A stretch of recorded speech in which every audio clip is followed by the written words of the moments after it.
बुजुर्ग महिला अपने घर के अंदर हंसी खुशी काम कर रही थी, तभी अचानक से उसके फ़ोन की घंटी बजती है। इसके बाद बुजुर्ग महिला फ़ोन उठाती है तो दूसरी तरफ से उसका बेटा बात कर रहा था और वह कहने लगता है कि माँ, नया साल आने वाला है और आपको नया साल हमारे साथ ही मनाना है। मैं अपने दोस्तों को पार्टी दे रहा हूँ। अब इस बात को सुनकर माँ उससे कहने लगती है कि बेटा, इस बार मैं तुम्हारे पास नहीं आ पाऊंगी क्योंकि मैं यहीं पर नया साल मना रही हूँ। अब इस बात को सुनकर बेटा थोड़ी देर चुप ही होता है, लेकिन उतनी ही देर में उसकी बहू फ़ोन ले लेती है और मधुर आवाज़ में कहने लगती है कि क्या माँ जी, आप अपनों के साथ नया साल मनाइए ना, वहाँ पर किसके साथ आप नया साल मनाओगी। लेकिन बुजुर्ग महिला कह देती है कि नहीं बेटी, यहाँ पर भी मेरे अपने हैं और उन्हीं के साथ इस साल का नया साल मैं मनाने का प्लान कर रही हूँ और आप लोग अपना नया साल मना लीजिए, मुझे इससे कोई भी आपत्ति नहीं है। ऐसा कहकर बुजुर्ग महिला फोन काट देती है और यहाँ पर बेटा बहू पूरी तरह से हैरान हो जाते हैं और सोचने लगते हैं कि माँ को क्या हो गया। कौन थी वह बुजुर्ग महिला और किस वजह से उसने अपने बेटे बहू के साथ नया साल मनाने से मना कर दिया था।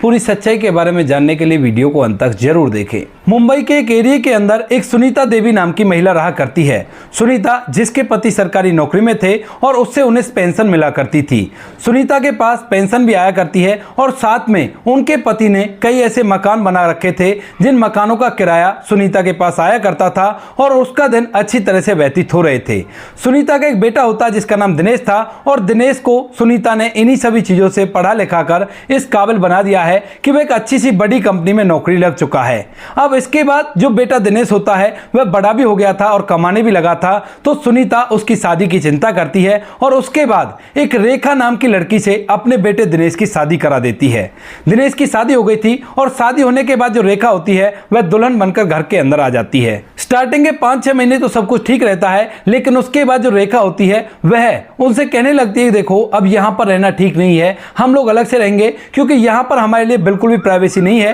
तुम्हारी माँ घर के अंदर घूमा करती है और हम लोग खुलकर अपनी जिंदगी नहीं जी पा रहे हैं। अब 6 महीने के अंदर बेटे को पूरी तरह से बहू ने काबू में कर लिया था और इसके बाद जो बेटा होता है वह बहू के सुर में ही बोलने लगता है। इसके बाद वह सोचता है कि किस तरह से माँ से कहा जाए कि मुझे अलग रहना है, क्योंकि माँ का उसके अलावा कोई भी नहीं था और वो 3 ही लोग इस परिवार के अंदर थे। उसी वजह से बेटा अपने दिमाग में गहन सोच विचार करने लगता है और सोच विचार करके उसके दिमाग में एक बात आती है। दरअसल दिनेश जिस कंपनी में काम किया करता है वह यहाँ से लगभग 10 से 12 किलोमीटर पड़ा करती है और इसी वजह से जो दिनेश होता है एक शाम जैसे अपने ऑफिस से आता है तो उसकी माँ हॉल में बैठकर कुछ काम कर रही थी और तभी वह आकर अपने माँ के पैर छूता है। अक्सर दिनेश जब भी कभी माँ के पैर छुआ करता था तो कोई ना कोई स्पेशल बात हुआ करती थी, तो इसी वजह से माँ भी समझ जाती है कि बेटे को कुछ ना कुछ काम है और इसी वजह से ये आकर मेरे पैर छू रहा है। तो वह कहने लगती है, बेटा क्या बात है, किस वजह से आज तुम ऐसा कर रहे हो। तो उसके बाद पहले तो दिनेश चुप लगाता है, इस बात को कहता नहीं है,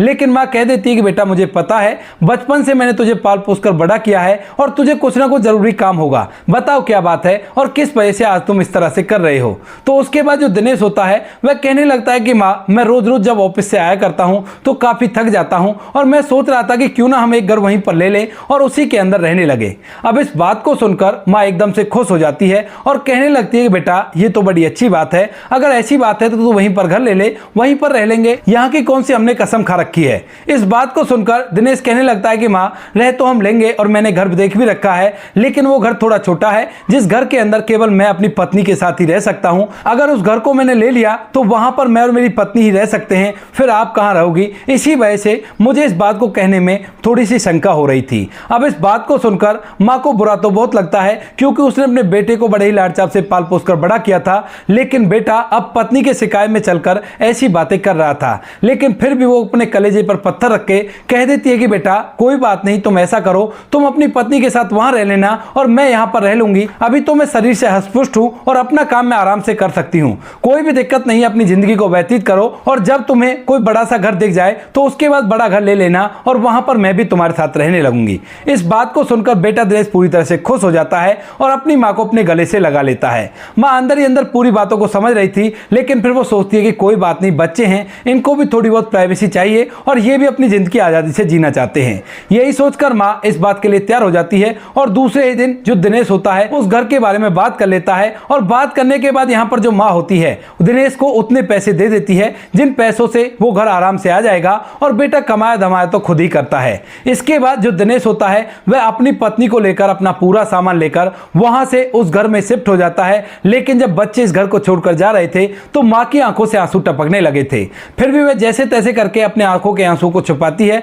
और बच्चों को यहां से विदा कर देती है और बच्चे वहां पर जाकर शिफ्ट हो जाते हैं। पति पत्नी वहां पर रहने लगते हैं और अकेली माँ यहीं पर रहने लगती है और यहां पर किराएदारों का ख्याल रखा करती, उनसे टाइम टू टाइम किराया लिया करती और अपने पास उन्हें इकट्ठा रखा करती। साथ में उसके पति की तनख्वाह भी आया करती है, तो रुपए पैसों की तो उसे कोई भी दिक्कत नहीं थी। लेकिन यहां पर उसे कोई अपना कहने वाला नहीं था और यह बात कभी कभी उसे परेशान किया करती। इस परेशानी के चलते उसकी आंखें नम हो जाया करती और वह अपने पति के बारे में सोचा करती, किस तरह से उसके पति ने और उसने एक ही बच्चा चाहा था और सोचा था कि अगर एक बच्चा रखेंगे तो वो अच्छे से हमारी देखभाल कर लेगा, क्योंकि हम उसकी परवरिश में कोई कसर नहीं छोड़ेंगे। इन बातों को सोचकर वह काफी ज्यादा परेशान तो होती है, लेकिन फिर से हिम्मत बांधती है और सोचने लगती है कि बच्चों की प्राइवेसी का मामला है और कोई बात नहीं, इनको ऐसे ही रहने दो। इसके बाद धीरे धीरे कुछ समय बीतता है और कुछ समय बाद जो उसकी बहू होती है रेखा, वह प्रेग्नेंट हो जाती है और अब लगभग 1 महीने बाद उसकी डिलीवरी होने वाली थी। अब इसके बाद पति पत्नी दोनों इस बात पर विचार विमर्श करने लगते हैं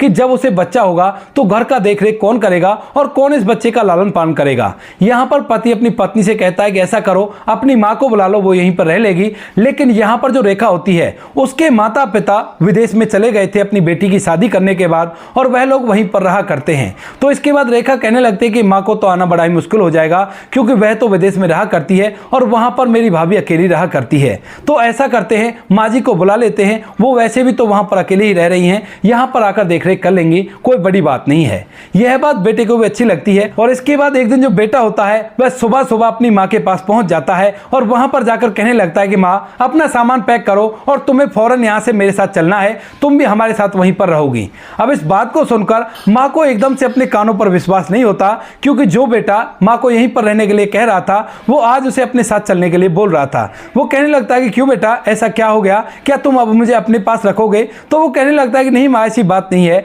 दरअसल तुम्हारी बहू पर बच्चा होने वाला है और उसकी जब डिलीवरी होगी तो तुम्हें उस बच्चे की और उसकी देखभाल करनी होगी। अब इस बात को सुनकर सुनीता देवी को एकदम से झटका सा तो लगता है, लेकिन वो इस बात से खुशी थी कि उसके बेटे को बच्चा होने वाला है और इसी वजह से खुशी खुशी में वो अपना सामान पैक करती है और सामान पैक करने के बाद वहां से चली जाती है। इसके बाद बहू पर बच्चा होता है और अच्छी तरह से सुनीता देवी उसका ख्याल रखती है और धीरे धीरे जैसे ही बच्चा 1-1.5 महीने का होता है तो उसके बाद यहाँ पर जो रेखा होती है वह अपने पति से कहने लगती है कि बहुत हो गया, अब इन्हें आप घर छोड़ाओ, यहाँ पर मेरी देखरेख बहुत हो गई और अब मैं अपने घर के काम को आराम से कर सकती हूँ। इस बात को सुनकर जो बेटा होता है वह भी अपनी पत्नी के कहने में आकर फौरन से अपनी माँ से कहता है कि माँ, अब बहुत हो गया, अब तुम ऐसा करो, अपने घर जाओ, क्योंकि यहाँ पर इतनी जगह नहीं है और हम अच्छी तरह से नहीं रह सकते और अब तो हमारा बच्चा भी आ गया है। इस बात को सुनकर माँ की आंखों में आंसू आ जाते हैं, लेकिन जैसे तैसे करके वो अपने आंखों को आंसुओं को छुपाती है, क्योंकि यहाँ पर उनका एक पोता था और उस पोते को खिलाकर वह पूरी बातों को भूल चुकी थी और उसका पूरी तरह से यहाँ पर मन लग रहा था। भले ही वह दिन के 12 घंटे पूरा काम किया करती, घर का सारे दिन काम में लगी रहा करती और बच्चे की देखभाल किया करती,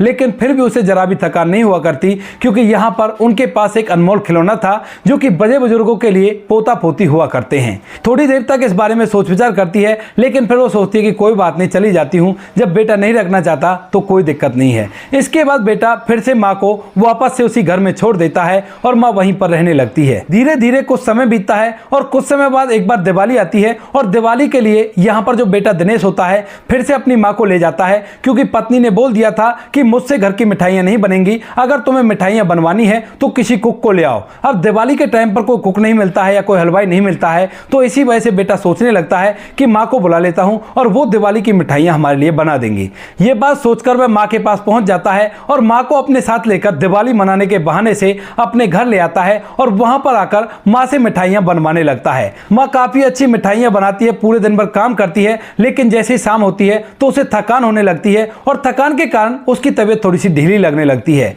वह अपने बेटे को बताती है कि बेटा, लगता है मेरी तबीयत खराब हो जाएगी और मैं तो बीमार होने वाली हूँ। अब इस बात को सुनकर जो बेटा होता है वह अपनी माँ को डॉक्टर साहब के पास ना ले जाकर कहने लगता है कि माँ, मैं तुम्हें तुम्हारे घर में छोड़ देता हूँ और वहां पर तुम उसी डॉक्टर को दिखा लेना जिसको तुम दिखाया करती हो, क्योंकि वही तुम्हारा अच्छे से इलाज कर सकते हैं। ऐसा कहकर बेटा माँ के सामान को पैक करता है और उन्हें अपने साथ बिठाकर सीधा उसी घर में छोड़ देता है और वहां से माँ को छोड़कर वापस लौट जाता है। माँ इस घर में आ तो गई थी शाम के समय, लेकिन घर को देख देखकर उसकी आंखों में से आंसू निकलने लगते हैं, क्योंकि रात हो चुकी है और रात के समय अभी उसे डॉक्टर को भी दिखाना है और डॉक्टर को दिखाकर यहाँ पर आराम करना है। है। जिस बेटे को उसने सेवा के लिए पाला था वह तो अपनी पत्नी के साथ इतना मस्त है कि उसे पता ही नहीं कि माँ परेशान भी है और बीमारी की हालत में वो उसे घर छोड़ गया। यह बात उसे अंदर तक तोड़ देती है और इसके बाद जो सुनीता देवी होती है वह अपने घर में मायूसी बैठी रहती है, बिल्कुल भी ना तो घर की साफ सफाई करती है और न नहाने के लिए वॉशरूम में जाती है। घर के अंदर ऐसी बैठी हुई थी और आज तारीख थी किराया देने की और तभी उनके यहाँ की एक महिला जिसका नाम नेहा होता है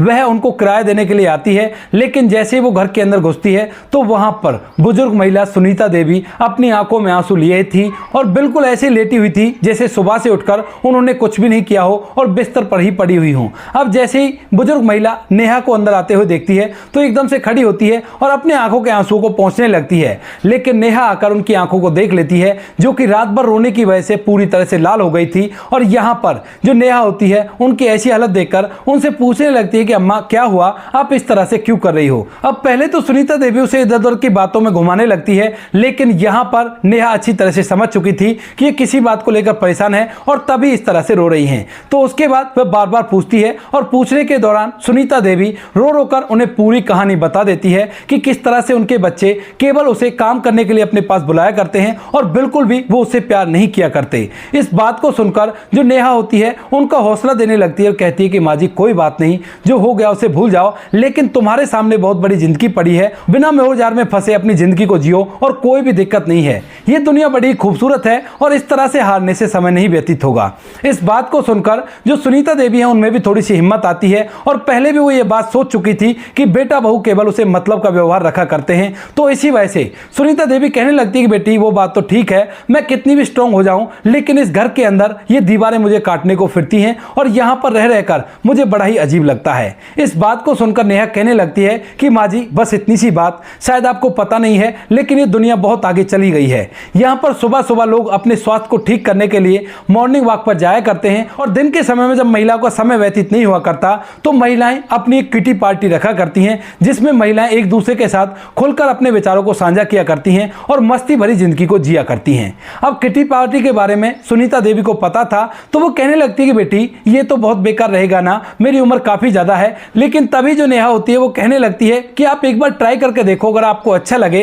तो आप बेशक से कर लेना, वरना हम कोई आपको जबरदस्ती थोड़ी ना कर रहे हैं। इस बात को सुनकर सुनीता देवी भी एक बार ट्राई करने का सोचती है और उसके बाद जो नेहा होती है आज दोपहर को ही उसे अपनी किटी पार्टी में ले जाती है जहां पर एक और बुजुर्ग महिला ऐसी होती है जैसी कि सुनीता थी। इसके बाद सुनीता वहां पर जाती है। स्टार्टिंग में तो बहुत ज्यादा हेजिटेट होती है लेकिन यहां पर जो और महिलाएं होती हैं वह उसे खुलकर बात कर रही थी और इन खुलकर बात करने को देखकर वह भी उनके साथ खुलकर बातें करने लगती है और बातों के दौरान इसकी जो पूरी हेजिटेशन थी वो दूर हो गई थी और अब वह अपने आप को बहुत ही अच्छा महसूस करा रही थी। इसके बाद वह नेहा का बहुत बहुत धन्यवाद करती है और इन्हीं चीजों को कंटिन्यू करने की कोशिश करती है। रोज सुबह सुबह वह ट्रैक सूट पहनकर मॉर्निंग वॉक के लिए जाया करती है और दोपहर के समय किटी पार्टी में ग्राह करती है और सुबह शाम उसकी सहेलियां उससे मिलने के लिए घर पर भी आती रहा करती हैं। इससे उसे बड़ा ही अच्छा लगता है और यहाँ पर जो नेहा होती है वह उसे बहुत ज्यादा सपोर्ट करती है और ज्यादातर जब किटी पार्टी से वह लौट आया करती है तो अपने बच्चों को भी यहीं पर ले आया करती और इसके आसपास वह घूमकर अच्छी तरह से इसका मन लगाया करते। 10 से 12 दिन के अंदर सुनीता को रियलाइज होता है कि जो कुछ मैं अब तक सोच रही थी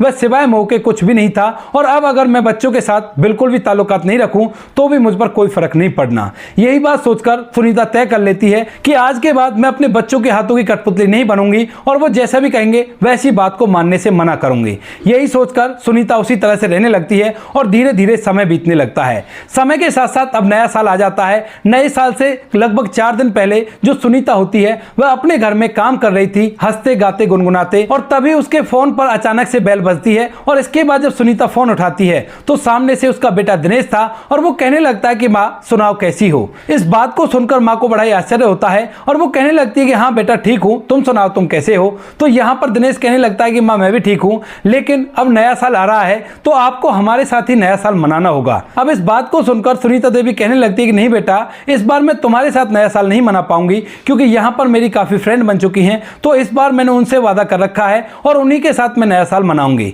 यानी कि यहाँ पर सुनीता को साफ साफ उसके बेटे के मीठे बोलों में यह बात पता चल गई थी कि बेटा फिलहाल उसे फिर से अपने घर पर मजदूरी करने के लिए बुला रहा है, क्योंकि पहले कई नए सालों में उसने अपनी माँ को बुलाया और पूरे दिन भर ढेर सारे लोगों का खाना बनवाया और खाना बनवाने के बाद नया साल जब बीत जाता है तो वह उसे वापस से घर भेज देता है। इसी वजह से सुनीता ने मना कर दिया था, लेकिन तभी सुनीता की बहू जो रेखा होती है वह एकदम से फोन अपने हाथ में लेती है और बड़ी ही मीठी आवाज में कहने लगती है कि क्या हुआ माँ जी, आप हमारे साथ नया साल नहीं मनाना चाहती? आखिर आप ही तो हमारी अपनी हो और अगर आप नहीं आओगी तो हम लोग नया साल नहीं मनाएंगे। इस बात को सुनकर यहाँ पर जो सुनीता देवी होती है वह अपनी बहू की चाल को भी समझ जाती है और वह कहने लगती है कि बेटी, अगर तुम्हारा मन नहीं है नया साल मनाने का तो बेशक से मत मनाओ, लेकिन मैं तो अपना नया साल मनाऊंगी। यहाँ पर जो मेरी सहेलियां हैं उनके साथ अपना नया साल मनाऊंगी। ऐसा कहकर माँ ने फोन काट दिया था और वहां पर जो बहू होती है वो पूरी तरह से हैरान हो जाती है, क्योंकि आज तक सुनीता देवी झूठे की बात कहने पर ही इनके साथ चलने के लिए तैयार हो जाती थी,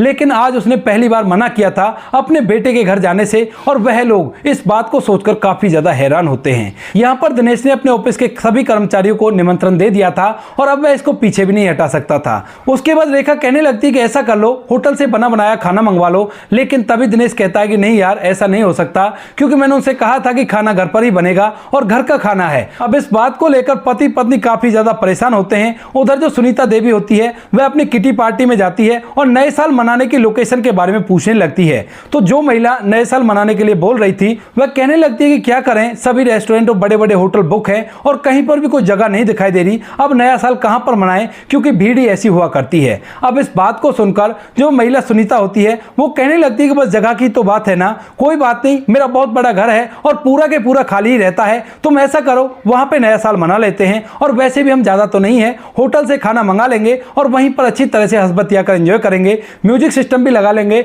और कैसी भी परेशानी नहीं होगी। इस बात को सुनकर सभी लोग इस बात के लिए तैयार हो जाते हैं और उसके बाद जो सुनीता होती है वह भी नए साल की तैयारियों में जुट जाती है और अपने घर की छोटी मोटी साफ सफाई करने लगती है। नए साल से एक दिन पहले सुबह सुबह उसके बेटा और बहू अपनी गाड़ी में बैठकर उस घर पर आ जाते हैं जिस घर में सुनीता देवी रहा करती थी, लेकिन फिलहाल उस घर का ताला लगा हुआ है और वे सोचने लगते हैं कि मां कहां गई। तभी जो दिनेश होता है एक पड़ोसी से पूछने के लिए जाता है, लेकिन उतनी ही देर में सुनीता देवी ट्रैक सूट पहनकर मॉर्निंग वॉक से वापस लौट रही थी और जैसे ही बहू अपनी मां का यह बदला हुआ रूप देखती है तो एकदम से उसकी आंखें फटी के फटी रह जाती हैं। इतनी देर में सुनीता देवी अपने बेटा बहू को देख लेती है और अपने बेटे से पूछने लगती है कि बेटा, तुम यहां पर क्या कर रहे हो, क्या तुम्हें नए साल की तैयारी नहीं करनी है? तो बेटा कहने लगता है कि मां, हम तो आपको लेने के लिए आए हैं और आपको हमारे साथ चलना होगा, अगर आप हमारे साथ नहीं चलोगी तो मेरा नया साल नहीं मनेगा। अब इस बात को सुनकर मां फिर से मना कर देती है और कहती है कि बेटा, मेरी सहेलियां आएंगी और उन्हीं के साथ मैं नया साल मनाऊंगी, आप लोग यहां से चले जाओ, कोई बात नहीं, अपना नया साल आराम से मनाओ। अब इस बात को सुनकर जो बहू होती है वह सास पर तंज कसने लगती है और कहती है कि मां, ये आपने कैसे कपड़े पहन रखे हैं, ऐसे कपड़े पहनना बुढ़ापे में आपको शोभा नहीं देता क्या, और किसके साथ आप नया साल मनाना चाहती हो? तो उसके बाद जो सास होती है वह बहू पर तंज कसते हुए कहने लगती है, बेटा, कपड़ों की तो ऐसी बात है, कपड़ों से चरित्र बदला नहीं करते, तो कोई बात नहीं, मैं सुबह मॉर्निंग वॉक पर जाया करती हूं, अब साड़ी में मॉर्निंग वॉक करती अच्छी नहीं लगती, तो इसी वजह से ट्रैक सूट पहन लिया। और रही बात नए साल की, तो मेरी किटी पार्टी की फ्रेंड है, वह सभी मेरे साथ इसी घर पर आएंगी और यहीं पर हम लोग नया साल मनाएंगे। अब इस बात को सुनकर बहू थोड़ी सी गुस्सा हो जाती है और कहने लगती है कि किटी पार्टी, आपको इस उम्र में किटी पार्टी शोभा दिया करती है, आपकी ध्यान भजन करने की उम्र है और आप किटी पार्टी में जा रही हो, यह कोई अच्छी बात नहीं है। लेकिन तभी सास, जो काफी दिनों से बातों को सहन करते हुए आ रही थी, उसका सब्र का बांध टूट पड़ता है और वह खरी खोटी अपने बेटा बहू को सुनाने लगती है। कहने लगती है कि तुम्हारा क्या अधिकार है मुझे किसी भी तरह से किसी बात के बारे में बताने के लिए, क्योंकि तुमने जो किया था क्या वो सही लगता था? जब तुम्हारे बच्चे का जन्म हुआ था